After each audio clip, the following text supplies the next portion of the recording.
propos était de dire que cette proposition de loi interprétative, en fait, les contradicteurs à cette proposition de loi interprétative n'ont apporté aucun argument de fond. Ils se sont perdus dans des arbitrages juridiques, ils se sont perdus, en tout cas, dans des amalgames, ils se sont perdus dans vraiment du dilatoire, des manœuvres dilatoires pour nous faire perdre du temps, en réalité. C'est ça, parce que pour prolonger inutilement cette séance plénière, voilà leur stratégie qui se dévoile avec ces amendements qu'ils ont proposés.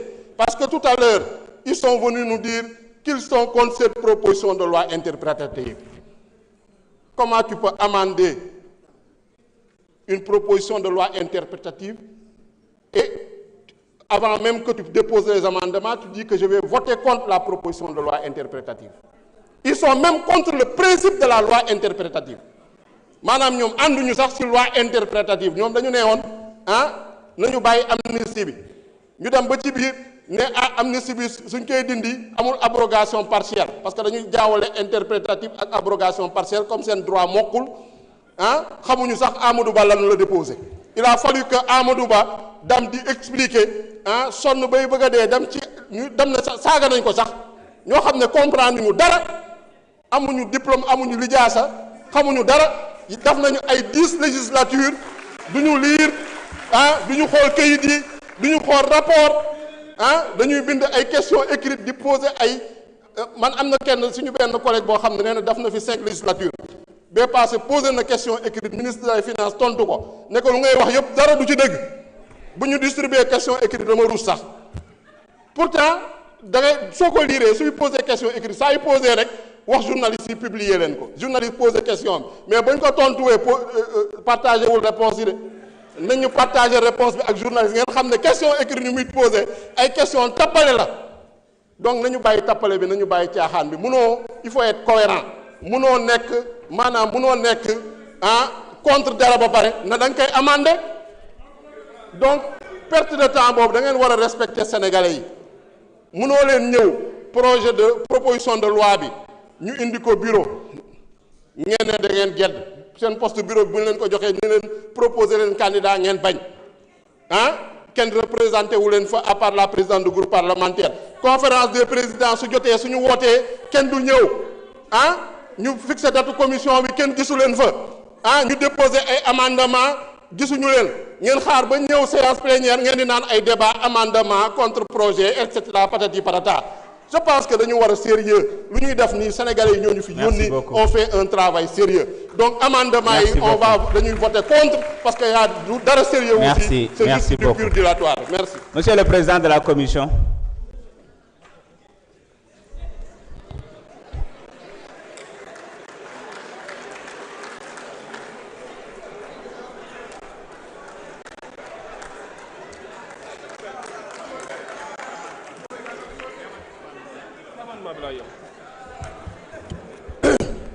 Je vous remercie, Monsieur le Président. Ayib Daffé maa ngi lay gërëm en termes très simples et très clairs pour citoyen bi nekk Fongoli mi comprendre mu ngi mel ni ñu ngi togg suppu kànja waa bënn gaal ne bëgguñu suppu kànja lekkuñu suppu kànja teewul suppu kànja bi ñor na ñu dem ba sa biir naan nañ yokk diwtiir bi wala nañ wàññi xorom si loolu mooy amendement bi ma ñaan ngeen rejeter ko parce que c'est du dilatoire ce n'est pas pertinent ni logique et cohérent c'est du dilatoire. Monsieur le Président, chers honorables collègues, veuillez rejeter les amendements présentés. Je vous remercie. Merci beaucoup. Monsieur le rapporteur.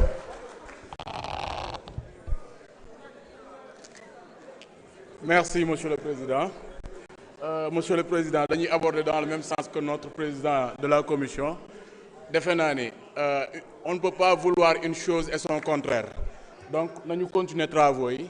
Donc ñu rejeter amendement yi te continuer travaux yi jërëjëf. Monsieur le vice-président Amadou Ba.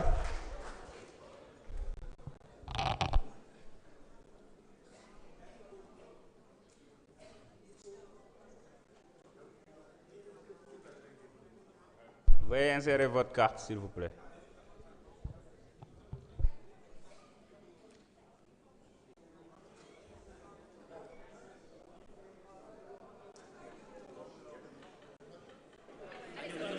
C'est bon. Merci beaucoup, Monsieur le Président. En réalité, à la lecture des 15 amendements qui ont été proposés, on se rend compte que les honorables députés de l'autre camp n'ont fait qu'apposer leur signature et ne veulent pas assumer la paternité de ces amendements parce que le contenu les déshonore, ils le savent. C'est pour ça qu'ils ont fait ce dilatoire, qu'ils ont fait cette incidence, qu'ils essaient de créer une incidence de séance. Le but de ces amendements, c'était de prolonger pour qu'on arrive à minuit. On arrive à minuit, on reporte la séance jusqu'à demain. Mais à la lecture du contenu des amendements, indigne des hautes personnalités qui sont là, aucune personnalité, notamment l'honorable député Aïssa Sall, ne peut supporter, ne peut assumer l'amendement écrit par Abdou Mbow. Ils en connaissent le contenu. C'est pour ça que personne ne souhaite emporter la responsabilité publiquement. Donc, ni la paternité, bien sûr, c'est Abdou Mbow l'œuvre. Vous voyez, il n'y a que des signatures. On leur a donné des amendements qu'ils ont signés comme ça, comme des automates. Donc, je pense qu'il faut continuer les travaux. Merci et les rejeter. Merci beaucoup. Donc, je mets aux voix à main levée l'amendement. Donc, quels sont ceux qui sont pour l'adoption de l'amendement de M. Abdou Mbow?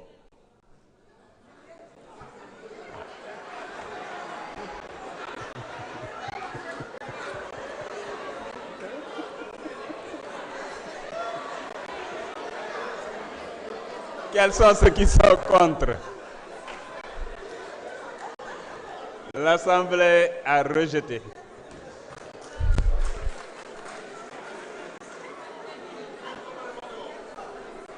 Maintenant, mes chers collègues, j'espère que vous avez tous inséré vos cartes. Nous allons passer au vote. Je mets aux voix l'article 1er. Donc, le vote commence.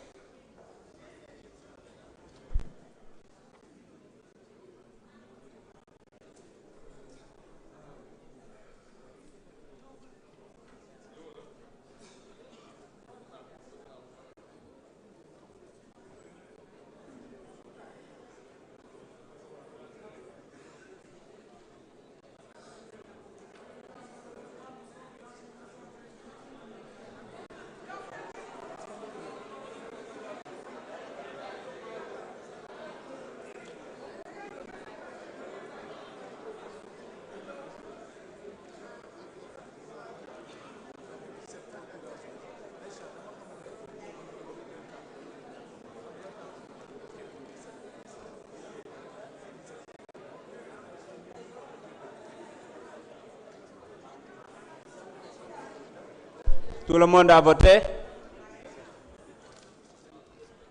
Nous avons reçu aussi 17 délégations de vote. Nos collègues ont tous voté pour.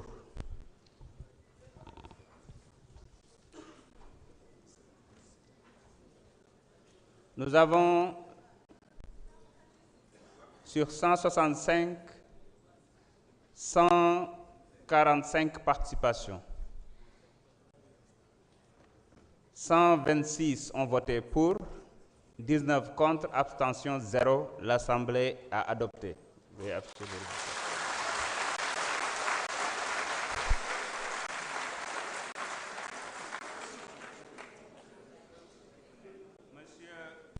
le rapporteur, veuillez procéder à la lecture de l'article 2. Article 2. Au sens de l'article 3 de la loi numéro 2024-9 du 13 mars 2024, l'amnistie ne préjudicie ni aux droits des tiers, ni aux droits des victimes à une réparation intégrale. Merci beaucoup. Je mets donc aux voix l'article 2. Le vote commence.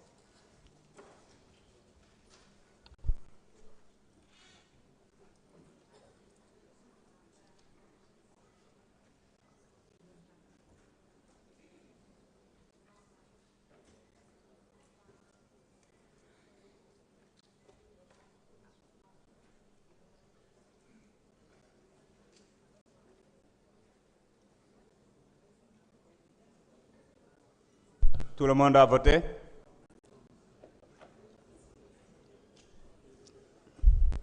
Le vote est terminé.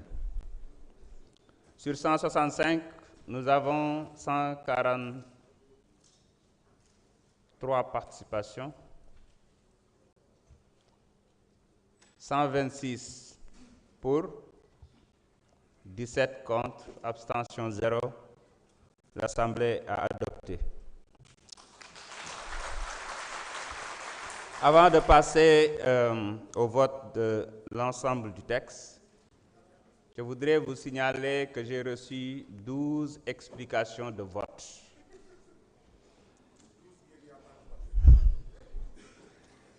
Je vais donc inviter Madame Aïssata Tall Sall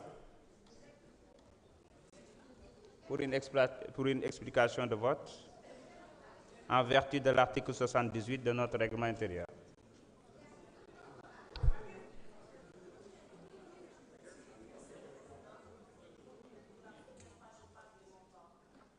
Je souhaitais que vous puissiez respecter le règlement intérieur en nous laissant poser nos amendements.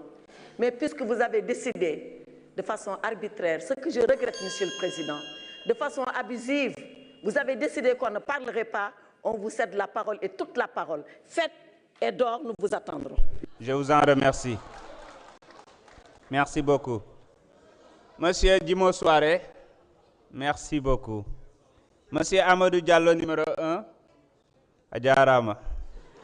Monsieur Mamadou Diaw, viens, s'il vous plaît.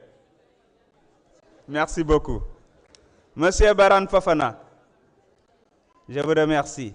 Madame Sohnaba, merci beaucoup. Madame Fabinta Ndiaye, merci beaucoup. Madame Aïssata Ousmane Diallo, merci beaucoup. Madame Raki Diallo, merci beaucoup. Monsieur Abdoumbaou, Djeredjef. Madame Thérèse Faye, merci beaucoup. Et Monsieur Aïb Dafé.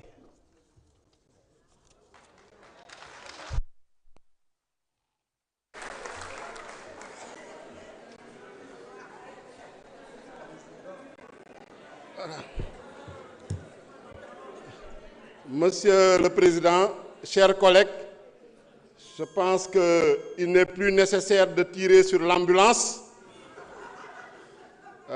parce que tout au long de cette séance, nous avons noté que les opposants à cette loi interprétative sur la loi d'amnistie n'ont opposé aucun argument sérieux, aucun argument crédible, aucun argument qui mérite un débat profond et un débat contradictoire. Nous, en tant que membres du groupe parlementaire PASTEF, nous avons décidé de voter pour cette proposition de loi interprétative que notre collègue Amadouba a déposée en usant de son droit d'initiative législative. Et je voudrais l'en féliciter d'abord et je voudrais que tous les collègues le félicitent et l'applaudissent pour ce courage. Et également pour sa modestie. Parce qu'effectivement, quand il a déposé la première mouture, il y a eu des critiques, il y a eu des observations au sein même du groupe parlementaire. En dehors du groupe parlementaire, il a ouvert la porte à tout le monde. Il a accepté d'écouter tous les arguments. Et en commission, il a eu lui-même à apporter des amendements. Et ça, c'est son droit, parce que tout député a le droit d'amendement. Et je me surpris quand je vois des députés qui reprochent à un député de déposer une proposition de loi, de déposer une proposition de loi interprétative, de déposer des amendements. Je suis surpris également d'entendre des organisations de la société civile qui demandent à l'Assemblée nationale de surseoir à délibérer.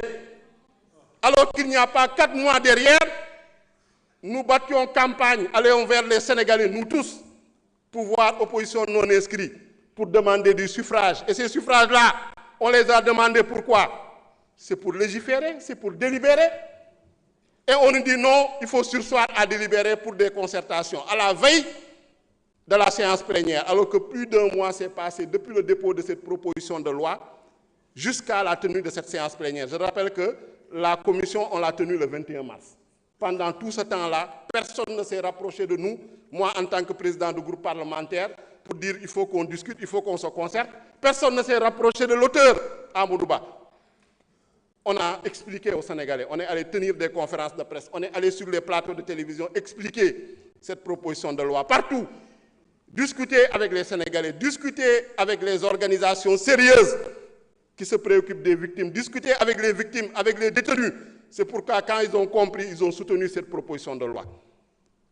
Di wax ni rek mbokk yi ñun proposition de loi bi voté wuñ ko pour fayantoo voté wuñ ko pour suñu bànneexu bopp dañ ko voté pour leeral lu nga xam ne moom moo xew diggante 2021 ak 2024 leeral nag luñ ci bëgg a leeral mooy ñuñ ci rey ñoo xam ne dañ see ñàkk seen bakken ñu boom leen ñoo xam ne dañ leen torturer loolu nañ ci bëgg a leeral moo tax ñu voté ko te loolu yaakaar naa ni amul kenn koo xam ne ku fi taxaw ne loolu da kaa contre lu ñu fi indi rek mooy ay argument de forme ay argument de procédure waru leen defee nii waru leen jaaree nii virgule bi da ngeen fàtte portant fii nañu bàyyi caaxaan yi je pense que débat bi dafa waroon nekk un débat de fond la fi suñu collègue Amadou Ba proposé indi ñu proposition de loi bi ba pare mu nangu tamit déglu bu mu dégloo mu xam ne am na lu mu ci gën a mun a améliorer en commission mu ñëw améliorer ko indi ay amendement mais boobu ñuy wax tey ñëw ñu si bëri ñuy wax opposé wu à cette loi en séance plénière kenn gisu leen woon donc lu may wax rek mooy proposition de loi interprétative bi lu ko tax a jóg mooy leeral lépp loo xam ne ay crime de sang la ay assassinat meurtre torture traitement cruel inhumain ou dégradant fépp foo munti bokk ak foo munti far singale wuñu kenn seppi wuñu kenn yaakaar naa ni loolu moo ci am donc ñun looloo tax ñu jël suñu courage à 2 mains voté ko te di demander en tout cas procédure bi na suivre pour ñu appliquer ko qu'on puisse faire la justice qu'on puisse faire la lumière rendre hommage à ces victimes-là à ces combattants de la liberté-là. Je vous remercie. Merci beaucoup. mbokk yi dañuy daal di jàll ci vote bi nga xam ne mooy ensemble texte bi kon vote bi mën na door.